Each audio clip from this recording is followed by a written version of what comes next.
મિત્રો, આજે આપણે વાત કરવાના છીએ પ્રધાનમંત્રી કિસાન સન્માન નિધિ યોજના વિશે. 2024ની અંદર ઓનલાઈન ફોર્મ ભરાવાના શરૂ થઈ ગયેલ છે. મિત્રો, અહીં વર્ષે તમને ₹6000 સીધા જ તમારા ખાતાની અંદર નાખી દેવામાં આવે છે.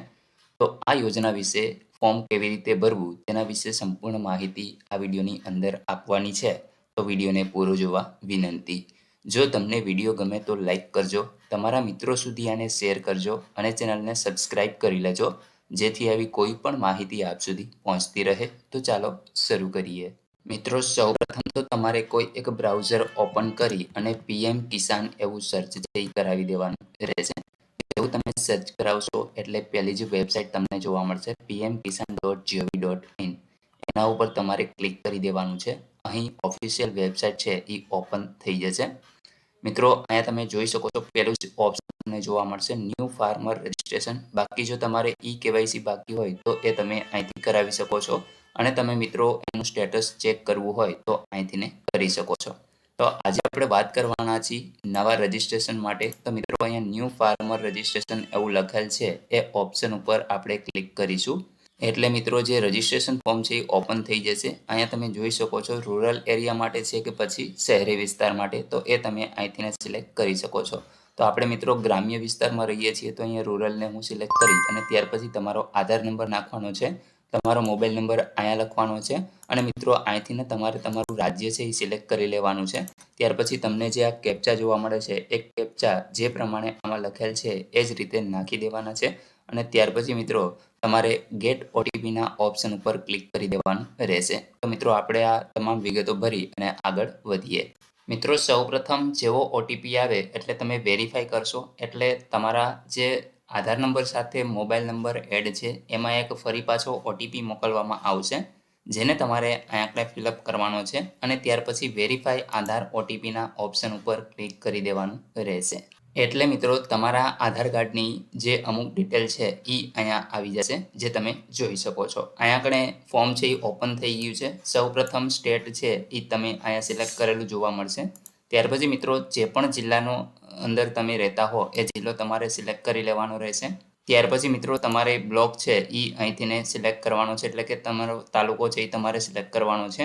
ત્યાર પછી મિત્રો અહીંયા આગળ ફરી પાછો તમારે અહીંયા આગળ તાલુકો સિલેક્ટ કરવાનો છે, અહીંયા તમારે બ્લોક નંબર છે એ સિલેક્ટ કરી લેવાનો રહેશે. ત્યાર પછી મિત્રો અહીંથી તમારે તમારા ગામનું નામ છે એ સિલેક્ટ કરી લેવાનું રહેશે. જો સિટીમાં રહેતા હોય તો એ પ્રમાણે તમને અહીંયા આગળ વોર્ડ નંબર છે એ જોવા મળશે. અહીંયા આગળ આધાર કાર્ડ પ્રમાણે તમારું નામ જોવા મળશે, મેલ ફિમેલ જે પણ હોય. કેટેગરી મિત્રો તમે અહીંથી સિલેક્ટ કરી શકશો. ત્યાર પછીને ફાર્મર ટાઈપ છે એ તમે અહીંથી સિલેક્ટ કરી શકો છો, સ્મોલ કે અધર.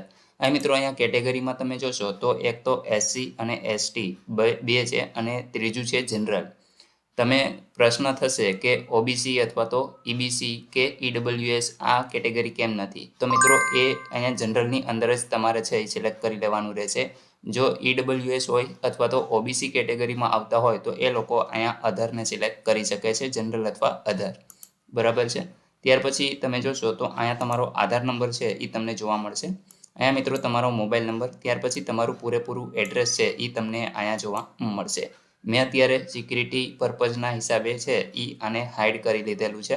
ત્યાર પછી મિત્રો તમારો પિનકોડ નંબર છે એ તમને અહીંયા જોવા મળશે. ત્યાર પછી મિત્રો અહીં તમારા ફાધર અથવા મધર કે હસબન્ડનું નેમ છે એ તમને જોવા મળશે. હવે મિત્રો વાત કરીશું લેન્ડ રજિસ્ટ્રેશન આઈડીની. તો અહીં જમીનનો જે રજિસ્ટ્રેશન આઈડી નંબર છે એ મિત્રો તમારે અહીંયા લખવાનો હોય છે. ત્યાર પછી રાશન કાર્ડનો નંબર તમારે આખાનામાં લખવાનો હોય છે. તમારી જન્મ તારીખ છે એ તમને અહીંયા જોવા મળશે અને મિત્રો અહીંયા પીએમ કિસાન માનધન યોજનામાંથી જો તમે કોઈ પણ સહાય લીધેલી હોય તો મિત્રો અહીંયા આગળ તમારે છે એ યસ કરવાનું રહેશે, અન્યથા નો કરી દેવાનું રહેશે. ત્યાર પછી લેન્ડ હોલ્ડિંગ એટલે કે તમારી જે જમીન છે એ તમારા એકના જ નામે છે કે પછી જોઈન્ટમાં છે, એટલે કે તમારા ખાતાની અંદર કોઈ અન્ય નામો પણ એડ હોય તો મિત્રો અહીંયા તમારે જોઈન્ટ છે એ સિલેક્ટ કરી લેવાનું રહેશે. મિત્રો જેવું તમે અહીંયા આગળ એડ કરશો તમે જોઈ શકો છો કે અહીંયા તમારે તમારો ખાતા નંબર લખવાનો છે. ત્યાર પછી તમારો ખસરા નંબર છે એ તમારે અહીંયા લખવાનો છે. હેક્ટરમાં એરિયા કેટલો છે એ તમે અહીંયા આગળ દર્શાવશો. ત્યાર પછી મિત્રો જમીન ટ્રાન્સફર સ્ટેટસ છે એ તમે 1/2/2019 પહેલાં કરાવેલું છે કે 1/2/2019 પછી, તો એ તમે અહીંયા આગળ સિલેક્ટ કરી લેશો. ત્યાર પછી મિત્રો એની ડિટેલ છે અહીંયા તમારે આપવાની છે, જેમ કે તમારા પતિનું મૃત્યુ પામવાથી ને તમારા નામે થઈ હોય અથવા તો પિતાનું મૃત્યુ પામવાથી ને નામે થઈ હોય કે પછી તમે પરચેસ કરી હોય તો એ જે પણ કારણ હોય એ તમે અહીંયા આગળ સિલેક્ટ કરી શકો છો. મિત્રો જ્યારે પણ તમે જમીન છે ટ્રાન્સફર કરાવેલી હોય તો એની તારીખ છે તમારે અહીંયા લખવાની રહેશે એટલે કે સિલેક્ટ કરવાની રહેશે. ત્યાર પછી મિત્રો અહીંયા પાટા નંબર છે એ તમારે યસ અથવા નોમાં લખવાનો હોય છે અથવા તો RFA નંબર છે એ અહીંયા દેવાનો રહેશે. મિત્રો આ તમામ ડિટેલ ભરી અને તમારે એડ કરી દેવાનું રહેશે એટલે એક રેકોર્ડ છે એ અહીંયા સેવ થઈ જશે. ત્યાર પછી મિત્રો તમારે છે એ જમીનનો દસ્તાવેજ અહીંયા આપણે અપલોડ કરવાનો રહેશે. ત્યાર પછી મિત્રો તમારે અહીં સપોર્ટિંગ ડોક્યુમેન્ટ છે એ અપલોડ કરવાના રહેશે જેમ કે તમારા જમીનના 7/12/8 અને જમીનનો દસ્તાવેજ તો એની PDF છે એ તમારે 200 KBની અંદર અહીં અપલોડ કરવાની રહેશે અને ત્યાર પછી સેવ કરી દેવાનું રહેશે. મિત્રો તમે સેવ કરશો એટલે તમારું જે ફોર્મ છે એ સબમિટ થઈ જશે અને તમને ટૂંક સમયની અંદર જ મેસેજ દ્વારા જાણ કરવામાં આવશે અને તમારું અહીંયા આપણે એકાઉન્ટ છે એ ઓપન થઈ જશે. તમને દર વર્ષે 6,000 રૂપિયા છે એ સરકાર દ્વારા સીધા ખાતામાં નાખી આપવામાં આવશે. મિત્રો તમને પ્રશ્ન થશે કે અહીંયા આપણે બેંક એકાઉન્ટ તો માંગેલું નથી તો ખાતામાં કઈ રીતે નાખશે?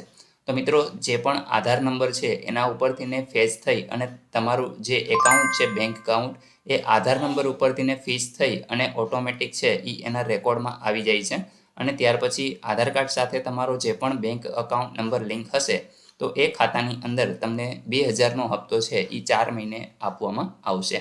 મિત્રો તમારું ફોર્મ જેવું સબમિટ થશે એટલે તમને એક અરજી નંબર છે એ આપવામાં આવશે. તમે ભવિષ્યમાં પણ એ અરજીની સ્થિતિ છે એ જાણી શકશો.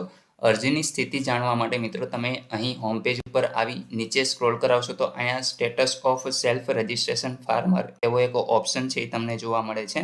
તો મિત્રો એના ઉપર તમારે ક્લિક કરી દેવાનું રહેશે. અહીંયા તમારે તમારો આધાર કાર્ડ નંબર નાખવાનો છે, જે કેપ્ચા જોવા મળે છે એ લખવાના છે અને તમે સર્ચ કરાવશો એટલે તમારી અરજીની જે પણ સ્થિતિ હશે એ તમને જોવા મળશે. તો મિત્રો આખી પ્રોસેસ કંઈક આ પ્રમાણે હોય છે. તો મિત્રો અત્યારે ઓનલાઈન અરજી ફોર્મ ભરવાના શરૂ થઈ ગયા છે. જે પણ ખેડૂત ભાઈઓને ઓનલાઈન અરજી ફોર્મ બાકી હોય અને નામ ચડાવવાનું બાકી હોય તો તેઓ વહેલી તકે અરજી છે એ કરી દે કારણ કે દર 4 મહિને તમને 2,000 રૂપિયા સરકાર દ્વારા સહાય છે એ મળવા પાત્ર થશે. તો મિત્રો તમે ગ્રામ પંચાયતની અંદર VC પાસે આ ફોર્મ છે એ ભરાવી શકો છો અથવા તો મિત્રો તાલુકા પંચાયતે છે એ તમે અરજી કરી શકો છો. આશા રાખું છું કે આ વિડીયોની અંદર તમને તમામ માહિતી મળી ગઈ છે. તેમ છતાં પણ કોઈ પ્રશ્ન હોય તો કોમેન્ટ દ્વારા પૂછી શકો છો. વિડીયોને લાઇક કરજો, તમારા મિત્રો સુધી આને શેર કરજો અને ચેનલને સબસ્ક્રાઇબ કરી લેજો જેથી આવી કોઈ પણ માહિતી આપ સુધી પહોંચતી રહે.